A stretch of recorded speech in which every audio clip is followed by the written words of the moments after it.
என்ன ஃபார்முலா அடிப்படையில் இந்த 12th மார்க்கை நம்ம வந்து கால்குலேட் பண்ணுறோம் அப்படின்னா, 12th ப்ராக்டிக்கல் எக்ஸாமுக்கு நீங்கள் வந்து ஆப்சண்ட் ஆகிட்டீங்க. அப்போ என்ன பண்ணுவாங்க, ப்ராக்டிகல்ஸ் இல்லை, வெறும் தியரியும் இன்டர்னல் மட்டும்தான் இருக்குது அப்படின்னா இந்த தமிழ் மெத்தடில் கால்குலேட் பண்ணிக்கோங்க.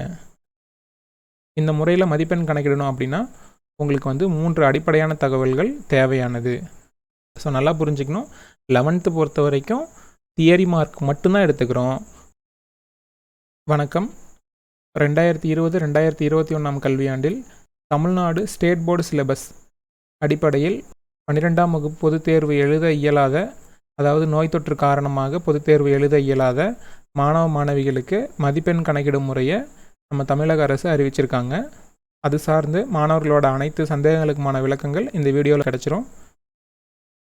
ஓகே, கூடுதல் தகவலாக இந்த வீடியோவோட டிஸ்கிரிப்ஷன் பாக்ஸில் உங்களுக்கு வந்து ஒரு எக்ஸல் சீட்டோட லிங்க்கும், அதுக்கு அடுத்தது இந்த மதிப்பெண் கணக்கிடும் முறைக்கான தமிழக முதல்வரின் அறிக்கை பிடிஎஃப்கான லிங்க், இது ரெண்டும் உங்களுக்கு கிடைக்கும். அது இல்லாமல் நம்ம சேனலில் அட்மிஷன் சீரீஸ் அப்படின்னு சொல்லிட்டு 12th ஸ்டாண்டர்ட் பாஸ்ட் அவுட் ஸ்டூடெண்ட்டுக்கான மேற்படிப்புக்கான காலேஜஸ் பற்றின டீட்டெயில்ஸ் வந்து வீடியோவாக அப்லோட் ஆகிருக்கு. அதோட லிங்க்கும் உங்களுக்கு இந்த வீடியோவோட டிஸ்கிரிப்ஷன் பாக்ஸில் கிடச்சிரும். நம்ம மாணவர்கள் பயன்படுத்திக்கோங்க. வாங்க வீடியோக்குள்ளே போகலாம். இந்த முறையில் மதிப்பெண் கணக்கிடணும் அப்படின்னா உங்களுக்கு வந்து 3 அடிப்படையான தகவல்கள் தேவையானது. ஃபஸ்ட்டு பாயிண்ட் பாருங்கள். ஒரு மாணவன் 10ஆம் வகுப்பு பொதுத் தேர்வில் மொத்தம் 5 சப்ஜெக்டில் இருப்பாங்கல்ல, அதில் அதிக மதிப்பெண் பெற்ற 3 பாடங்களோட சராசரி மதிப்பெண் நமக்கு தேவை. அடுத்து செகண்ட் பாயிண்ட் பாருங்கள். அதே மாணவன் 11ஆம் வகுப்பு பொதுத் தேர்வில் தியரி எக்ஸாம், அதாவது ப்ராக்டிகல்ஸ் தவிர தியரி எக்ஸாமில் வாங்கிய மதிப்பெண்கள் எல்லா சப்ஜெக்ட்லேயும் நம்ம கருத்தில் கொள்கிற மாதிரி இருக்கும். ரைட். அடுத்து தேர்ட் பாயிண்ட் பாருங்கள். 12th ஸ்டாண்டர்ட் பொறுத்த வரைக்கும் நம்ம இங்கே வந்து தியரி எக்ஸாமே எழுதலை. அதனால் என்ன பண்ணுறோம் அப்படின்னா, தமிழ், இங்கிலீஷ், மேக்ஸ் இந்த மாதிரி சப்ஜெக்ட்டுக்கு மட்டும் இன்டர்னல் மார்க் எடுத்துக்கிறோம். ஏன்னா அங்கே ப்ராக்டிகல்ஸ் கிடையாது. அதே சமயத்தில் ஃபிசிக்ஸ், கெமிஸ்ட்ரி, பயாலஜி இந்த மாதிரி சப்ஜெக்ட்ஸ்க்கெல்லாம் வந்து ப்ராக்டிகல்ஸ் இருக்கிறதுனால நீங்கள் ப்ராக்டிக்கல் செஞ்சுருப்பீங்க. ஸோ அதில் இருக்கிற ப்ராக்டிக்கல் மார்க்ஸு ப்ளஸ் வந்து இன்டர்னல் மார்க்ஸ் இது ரெண்டையும் சேர்த்து இங்கே கன்சிடர் பண்ண போகிறோம். இங்கே தியரி மார்க்கு நமக்கு கிடையாது. ஸோ நல்லா புரிஞ்சுக்கணும். 11th பொறுத்த வரைக்கும் தியரி மார்க் மட்டும்தான் எடுத்துக்கிறோம். 12th பொறுத்த வரைக்கும் தியரி மார்க்கை மட்டும் எடுக்கிறது இல்லை. ஓகேவா? சரி, இந்த 3 பேசிக் நீட்ஸ் நமக்கு வந்து தெரிஞ்சிருக்கணும். அடுத்தது என்ன ஃபார்முலா அடிப்படையில் இந்த 12th மார்க்கை நம்ம வந்து கால்குலேட் பண்ணுறோம் அப்படின்னா, அப்படியே ரைட் சைடு கவனிங்க. நீங்கள் 12th ஸ்டாண்டர்டில் 100% ஆஃப் மார்க்ஸ் எப்படி கால்குலேட் பண்ண முடியும் அப்படின்னா, உங்களோட 10th மார்க் இருக்குல்ல, அதிலேருந்து 50% ஆஃப் மார்க் எடுத்துக்கிறோம். ஸோ அதுக்கு நான் ஏற்கனவே சொல்லியிருக்கிறேன். மொத்தம் 5 சப்ஜெக்டில் அதிகமாக மார்க் வாங்கினா 3 சப்ஜெக்டோட ஆவரேஜை 50%க்கு மாற்றிக்குவாங்க. ஓகேவா? அடுத்தது வந்து 11th ஸ்டாண்டர்ட் பொறுத்த வரைக்கும் நீங்கள் தியரி மார்க் மட்டும் எடுத்துக்கணும். இன்டர்னலோ ப்ராக்டிக்கலோ இங்கே எடுத்துக்கூடாது. ஸோ இதை வந்து நம்ம 20%க்கு கன்வெர்ட் பண்ணிக்கணும்.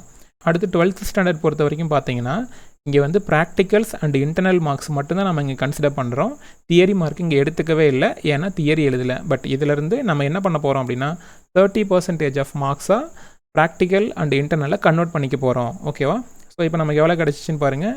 இங்கே ஒரு 50 அண்ட் 20 அண்ட் 30. ஸோ இது எல்லாத்தையும் சேர்த்துனிங்கன்னா உங்களுக்கு இந்த இடத்துல 100% ரிசல்ட் கிடைக்கும். ஓகேவா? ஸோ இந்த மாதிரி தான் நம்ம வந்து கால்குலேட் பண்ண போகிறோம். அடுத்து நம்ம என்ன பண்ண போகிறோம் அப்படின்னா, இப்போ இந்த 3 பேசிக் நீட்ஸ் இருக்குல்ல, இந்த தேவையான தகவல்கள், இதில் ஏதாவது சில தகவல்கள் உங்களுக்கு இல்லாமல் இருக்கலாம். ஃபார் எக்ஸாம்பிள், நீங்கள் வந்து 12th ப்ராக்டிக்கலில் வந்து பேண்டமிக் சிச்சுவேஷன் லாக்டவுனில் இருந்திருப்பீங்க, அல்லது 11th வந்து உங்கள் ஏரியா லாக்டவுனில் இருந்ததுனால நீங்கள் எக்ஸாமுக்கு போக முடியாமல் இருந்திருக்கலாம். ஸோ இந்த மாதிரியான அப்நார்மல் கேசஸ்க்கு அடுத்த ஸ்லைடில் நம்ம வந்து என்ன சொல்யூஷன்னு பார்க்கலாம். ஸோ எக்ஸப்ஷன்ஸ் பொறுத்த வரைக்கும் பார்த்தீங்கன்னா, இந்த 4 கேட்டகரியில் ஒன்றா தான் நீங்கள் இருக்க முடியும். சப்போஸ் நீங்கள் வந்து இந்த கொரோனா பேண்டமிக் சிச்சுவேஷன் காரணமாக பாருங்கள், ஃபஸ்ட்டு கேட்டகரியில் இருக்கீங்கன்னு வச்சுக்கலாம். அதாவது 12th ப்ராக்டிக்கல் எக்ஸாமுக்கு நீங்கள் வந்து ஆப்சண்ட் ஆகிட்டீங்க. அப்போ என்ன பண்ணுவாங்க அப்படின்னா, உங்களோட 11th ப்ராக்டிக்கல் மார்க் இருக்கும்ல, அதிலிருந்து 12th ப்ராக்டிக்கல் மார்க்கை கால்குலேட் பண்ணி அதை 30%க்கு மாற்றிக்குவாங்க. ஓகேவா? எப்படின்னு உள்ளே பார்க்கலாம். அடுத்து 2வது பாயிண்ட் பாருங்கள். நீங்கள் வந்து 11th-க்கும் 12th-க்கும் 2 ப்ராக்டிக்கல் எக்ஸாமுக்குமே ஆப்சண்ட் ஆகிட்டீங்க. அப்படிங்கிற பட்சத்தில் என்ன பண்ணுவாங்கன்னா, உங்களோட 10th எக்ஸாமில் இருக்கிற தியரி மார்க்கு, அடுத்தது 11th எக்ஸாமில் இருக்கிற தியரி மார்க், இதை ரெண்டையும் பேஸ் பண்ணி உங்களோட 12th ப்ராக்டிக்கல் மார்க்கை கேல்குலேட் பண்ணுவாங்க. இந்த ப்ராக்டிக்கல் மார்க்லேருந்து நம்ம 30% ஆஃப் மார்க்கை அதை கன்வெர்ட் பண்ணி லாஸ்ட் ஸ்டெப்பில் 12th மார்க்கில் ஆட் பண்ணிக்குவோம். ஓகேவா? இது சார்ந்த விளக்கம் உங்களுக்கு கடைசியாக சொல்கிறேன். 3rd பாயிண்ட் பாருங்கள். சப்போஸ் நீங்கள் வந்து 11th தியரி ப்ராக்டிக்கல் ரெண்டுக்கும் வரல, அதே மாதிரி 12th ஸ்டாண்டர்ட் பொறுத்த வரைக்கும் பார்த்தீங்கன்னா தியரி நடக்கவே இல்லை, அதே சமயத்தில் ப்ராக்டிக்கல் நடந்தது, அப்பையும் நீங்கள் வரல. அப்போது 11த்லேயும் சரி 12த்லேயும் சரி ப்ராக்டிக்கல் தியரி எந்த எக்ஸாமுக்கும் வராத பட்சத்தில் நீங்கள் வந்து ஒரு தனித்தேர்வர், அதாவது ப்ரைவேட் கேண்டிடேட், உங்களுக்கு வந்து எக்ஸாம் மறுபடியும் வைப்பாங்க. அந்த எக்ஸாம் வந்து நீங்கள் எழுதுகிற மாதிரி இருக்கும். அதாவது நீங்கள் தேர்வை மீண்டும் எழுதணும். 3rd பாயிண்டில் வர இந்த கேட்டகரி ஸ்டூடெண்ட்ஸ். அடுத்தது 4th பாயிண்ட் பாருங்கள். நீங்கள் வந்து 11th தியரியில் ஏதாவது ஒரு பேப்பரில் மட்டும் இந்த கொரோனா சுச்சுவேஷன் காரணமாக ஆப்சண்ட் ஆகிருக்கலாம், அல்லது வந்து சூழ்நிலையின் காரணமாக நல்லா படிக்காமல் அந்த சப்ஜெக்ட் பரீட்சை எழுதியிருப்பீங்க, ஆனால் ஃபெயில்னு ரிசல்ட் வந்திருக்கும். ஸோ இந்த கேட்டகரியில் இருக்கிற ஸ்டூடெண்ட்டுக்கு வந்து, அதாவது 11th தியரியில் ஃபெயில் ஆன ஸ்டூடெண்ட்டுக்கு மட்டும் 35%ங்கிற மினிமம் மார்க்கு கொடுத்து பாஸ் பண்ணிடுவாங்க. ஓகேவா? ஸோ இந்த 4 கேட்டகரியில் ஒருத்தராக தான் நீங்கள் எக்ஸப்ஷனில் இருந்தீங்கன்னா வர முடியும்.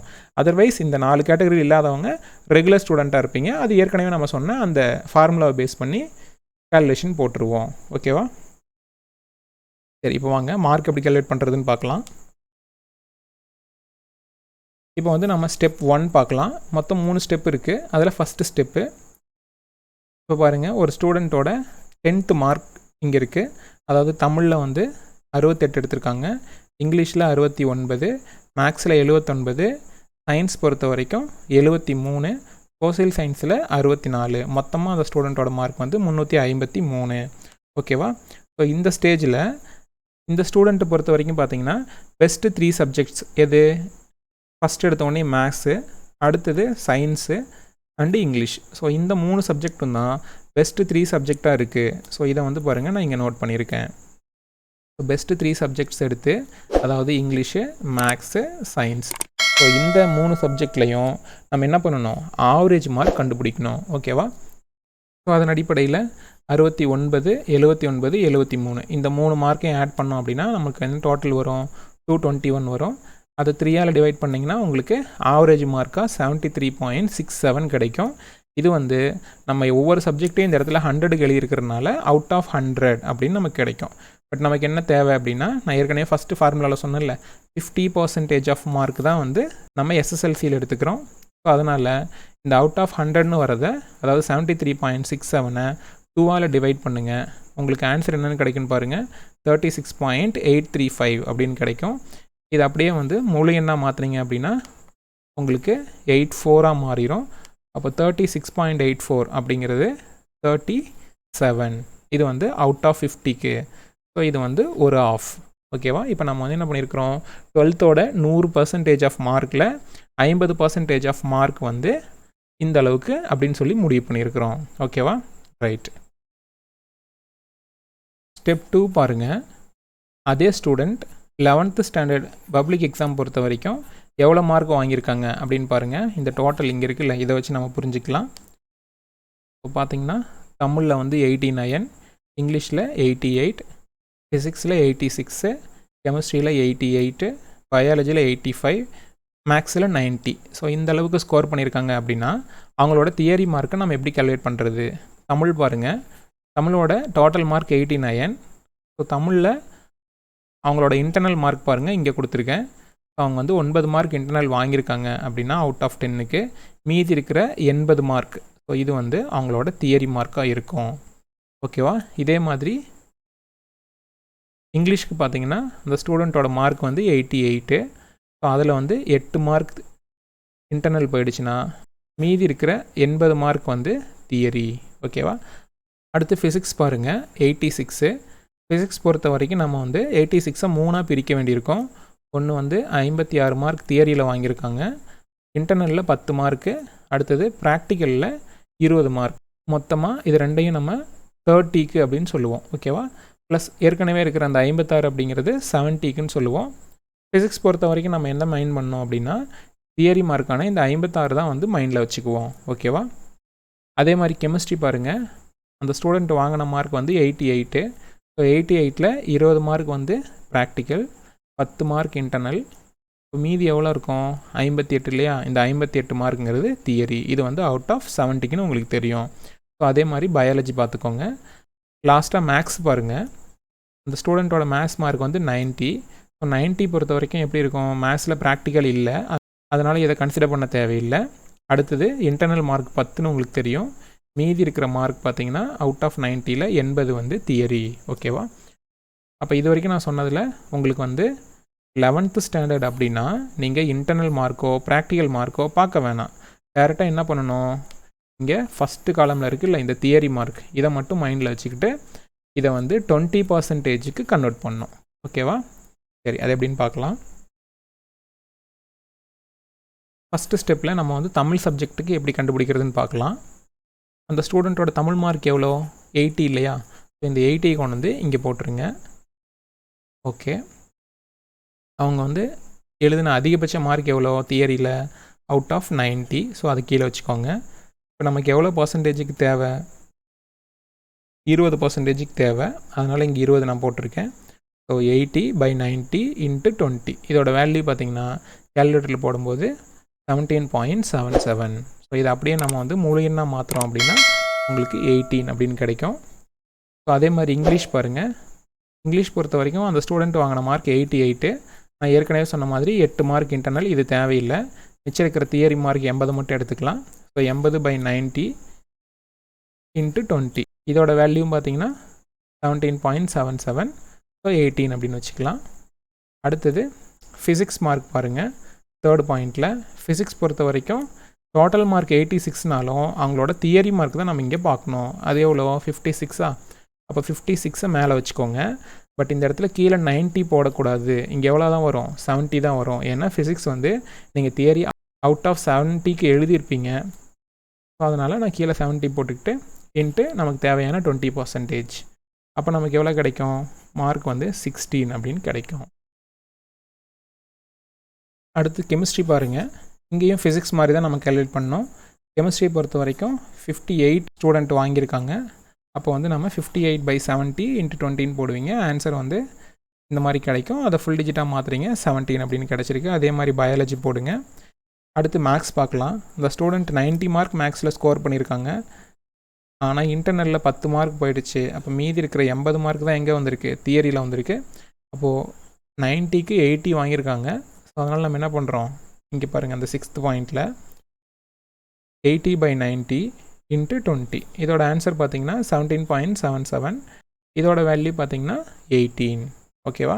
ஸோ இப்போ நம்ம என்ன பண்ணியிருக்கிறோம் அப்படின்னா 11th ஸ்டாண்டர்டில் அவங்க தியரி மார்க் வாங்கினாங்க இல்லையா? இந்த தியரியோட 20% ஆஃப் மார்க்கை நம்ம இந்த இடத்துலலாம் கேல்குலேட் பண்ணியிருக்கிறோம். அதாவது 18, 18, 16, அடுத்தது 17, 16, 18. ஓகேவா? இப்போ பாருங்கள், நம்ம கன்வெர்டட் மார்க்கிங் எழுதியிருக்கோம். அதாவது 20% ஆஃப் 11th மார்க்கிங் எழுதியிருக்கோம். இது அப்படியே நீங்கள் ஸ்க்ரீன்ஷாட் எடுத்துக்கோங்க. அடுத்து ஸ்டெப் 3 பார்க்கலாம். ஸ்டெப் 3 பொறுத்த வரைக்கும் 12th ஸ்டாண்டர்டில் நம்ம ப்ராக்டிகல்ஸ் மட்டும்தான் அட்டன் பண்ணியிருக்கோம் இல்லையா? அதனால் ப்ராக்டிக்கல் மார்க் மட்டும் இங்கே கன்சிடர் பண்ணுறோம். பாருங்கள், Tamil, English, physics, chemistry, biology, maths. So இங்கே நீங்கள் கவனிச்சிங்கன்னா அவுட் ஆஃப் போட்டிருக்கேன் பாருங்கள். தமிழ் பொறுத்த வரைக்கும் 90 + 10, இங்கிலீஷ் பொறுத்த வரைக்கும் அதே 100, 90 + 10. பட் ஃபிசிக்ஸ் கெமிஸ்ட்ரியெல்லாம் பொறுத்த வரைக்கும் 70 தியரி இருக்கும், 10 + 20 அப்படின்னு பிரியும். ஸோ இது மாதிரி ஒவ்வொரு சப்ஜெக்டாக பார்த்துக்கோங்க. லாஸ்ட்டாக மேக்ஸ் பொறுத்த வரைக்கும் பார்த்தீங்கன்னா 90 + 10. ஏற்கனவே இதெல்லாம் நம்ம ஆல்ரெடி எக்ஸ்பிளைன் பண்ணிட்டோம். ஓகே, ஸோ இப்போ நம்ம வந்து தியரி எழுதலை, அதனால் தியரி மார்க் எல்லாத்தையும் நான் வந்து 0ன்னு போட்டிருக்கேன். அடுத்தது 2வது காலம் பாருங்கள், இன்டர்னல். இன்டர்னல் அப்படிங்கிறது எல்லா சப்ஜெக்ட்லேயும் 10 மார்க் இன்டர்னல். இது வந்து உங்களோட சப்ஜெக்ட் டீச்சர், உங்கள் ஸ்கூலில் இருக்கிற சப்ஜெக்ட் டீச்சர் போடுறது. அடுத்தது பக்கத்தில் பாருங்கள் ப்ராக்டிகல்ஸ். ஸோ ப்ராக்டிகல்ஸில் மீதி இருக்குல்ல அந்த 20, 19, 20ன்னுலாம், இது ரெண்டையும் ஆட் பண்ணி தான் உங்களுக்கு 30 அப்படின்னு சொல்லுவோம். ஓகேவா? ரைட். ஆக்சுவலாக ஃபார்முலா படி நம்ம என்ன பண்ணணும்? ப்ராக்டிக்கல் மார்க்கை 30%ஆக கன்வெர்ட் பண்ணணும். ப்ராக்டிக்கல் இல்லாத சப்ஜெக்டில் இன்டர்னல் மார்க்கை 30%ஆக கன்வெர்ட் பண்ணணும். ஓகேவா? சரி, இப்போ அந்த ஸ்டூடெண்ட் என்ன பண்ணியிருக்காங்கன்னு பாருங்கள். தமிழ் சப்ஜெக்டில் இன்டர்னலில் 10 மார்க் வாங்கியிருக்காங்க. இங்கே என்ன கிடையாது, ப்ராக்டிக்கல் கிடையாது. சரியா? அப்போ நம்ம எப்படிங்க சார் இதை கன்வெர்ட் பண்ணோம் அப்படின்னா, அப்படியே இங்கே பாருங்கள். ஸோ தமிழுக்கு என்ன பண்ணியிருக்கோம், 10 மார்க் இன்டர்னல் வாங்கியிருக்காங்க. இன்டர்னலோட அவுட் ஆஃப் எவ்வளோ, அதுவும் 10. ஸோ 10/10 இதோட வேல்யூவை நீங்கள் என்ன பண்ணணும், 30%க்கு கன்வெர்ட் பண்ணணும். அப்படிங்கிறனால 30ஆல் மல்டிப்ளை பண்ணிக்கணும். இப்போ உங்களுக்கு 10/10 வந்து கேன்சல் ஆகிடும். 1 × 30 ஆன்சர் வந்து 30 அப்படின்னு வரும். ஓகேவா? அந்த 30 தான் நான் இந்த இடத்துல போட்டிருக்கேன். பாருங்கள் புரியுதான்னு சொல்லிட்டு. ஸோ இதே மாதிரி இங்கிலீஷ் கால்குலேட் பண்ணிக்கோங்க, நான் பக்கத்தில் எழுதியிருக்கேன். அடுத்தது வந்து ஃபிசிக்ஸுக்கு போகலாம். ஓகே, இந்த ஃபிசிக்ஸ் மார்க் பாருங்கள், இங்கே இருக்குது. தியரி 0, அதை விட்டுருங்க. அடுத்து இன்டர்னலில் 8, ப்ராக்டிகல்ஸில் 20. மொத்தமாக இது ரெண்டையும் ஆட் பண்ணிங்கன்னா அந்த ஸ்டூடெண்ட் வந்து 28 ஸ்கோர் பண்ணியிருப்பாங்களா? இந்த 28 இங்கே எழுதியிருக்கோம் பாருங்கள். ஸோ 28 பை எவ்வளோ அவங்களோட மேக்ஸிமம் மார்க்கு ப்ராக்டிகல்ஸில் 30. அடுத்தது நம்ம எவ்வளோவா இதை கன்வெர்ட் பண்ணோம், 30%ஆக கன்வெர்ட் பண்ணோம். அதனால் இன்னொரு 30. அப்போ என்ன ஆகுன்னு பாருங்கள், இந்த 30 கேன்சல் ஆகிட்டு நமக்கு இந்த இடத்துல 28 அப்படின்னு ஆன்சர் கிடைக்கும். ஸோ இதே மாதிரி நீங்கள் கெமிஸ்ட்ரி, பயாலஜி இதை கால்குலேட் பண்ணிக்கோங்க. மேக்ஸு ஏற்கனவே தமிழ் இங்கிலீஷ் மாதிரி கால்குலேட் பண்ணிக்கோங்க. ஏன்னா அங்கே வந்து 10 மார்க் மட்டும்தான் இன்டர்னல். ஓகேவா? சரி, அப்போ நீங்கள் 12th ஸ்டாண்டர்டில் எந்த குரூப் ஸ்டூடெண்ட்டாக இருந்தாலும் சரி, உங்களுக்கு ப்ராக்டிகல்ஸ் இருக்குது அப்படின்னா இந்த ஃபிசிக்ஸ் மெத்தடில் கால்குலேட் பண்ணுங்கள். ப்ராக்டிகல்ஸ் இல்லை, வெறும் தியரியும் இன்டர்னல் மட்டும்தான் இருக்குது அப்படின்னா இந்த தமிழ் மெத்தடில் கால்குலேட் பண்ணிக்கோங்க. ஓகேவா? ஸோ இந்த மாதிரி உங்களோட 12th ஸ்டாண்டர்ட் மார்க்கை 30%க்கு கன்வெர்ட் பண்ணிக்கலாம். அடுத்தது இது எல்லாத்தையும் நம்ம ஃபேர் பண்ணுறோம். இப்போ வந்து final mark in 12th standard எப்படி கால்குலேட் பண்ணுறது அப்படின்னு பார்க்கலாம். நம்ம ஸ்டெப் 1ல் 10th ஸ்டாண்டர்ட் மார்க் கண்டுபிடிச்சோம்ல, ஸோ அதை வந்து 37. இதை நம்ம எல்லா சப்ஜெக்ட்டுக்கும் காமனாக வச்சுக்கணும். பாருங்கள், Tamil, English, physics, chemistry, biology, maths எந்த சப்ஜெக்டாக இருந்தாலும் சரி இந்த 37 வந்து காமனாக வந்துடும். உங்களோட 10th மார்க்கோட பெஸ்ட்டு 3யோட ஆவரேஜுக்கு 50% எடுத்தது. ஓகேவா? ஸோ இது அப்படியே எல்லா சப்ஜெக்ட்டுக்கும் காமனாக போட்டுக்கோங்க. அடுத்தது நீங்கள் 11th ஸ்டாண்டர்ட் பொறுத்த வரைக்கும் உங்களோட தியரி மார்க்கில் 20% நம்ம இங்கே கால்குலேட் பண்ணியிருக்கோம். ஸோ அதை அப்படியே நம்ம ஏற்கனவே உங்களுக்கு ஸ்க்ரீன்ஷாட் எடுக்க சொன்னல, அதை எடுத்து இங்கே என்ட்ரி பண்ணிக்கோங்க. அடுத்தது லாஸ்ட்டு ஸ்லைடில் பார்த்தோம்ல, 12th ஸ்டாண்டர்டில் ப்ராக்டிக்கல் மார்க்கோட 30%. ஸோ அதை எடுத்து இங்கே எழுதிக்கோங்க. ஓகேவா? இப்போ இது எல்லாத்தையும் ஆட் பண்ணுங்கள். அப்போ அந்த ஸ்டூடெண்ட் என்ன பண்ணியிருப்பாங்க பாருங்கள், தமிழில் 37, 10th வாங்கினது, 18 11th theory, 30 12th practicals. So இது எல்லாத்தையும் சேர்த்துனா 85 மார்க் நமக்கு கிடைக்குது. அதே மாதிரி இங்கிலீஷ்க்கு 82, physics 81, chemistry 83, biology 83, maths 85. So மொத்தமாக பார்த்திங்கன்னா 499 அவுட் ஆஃப் 600.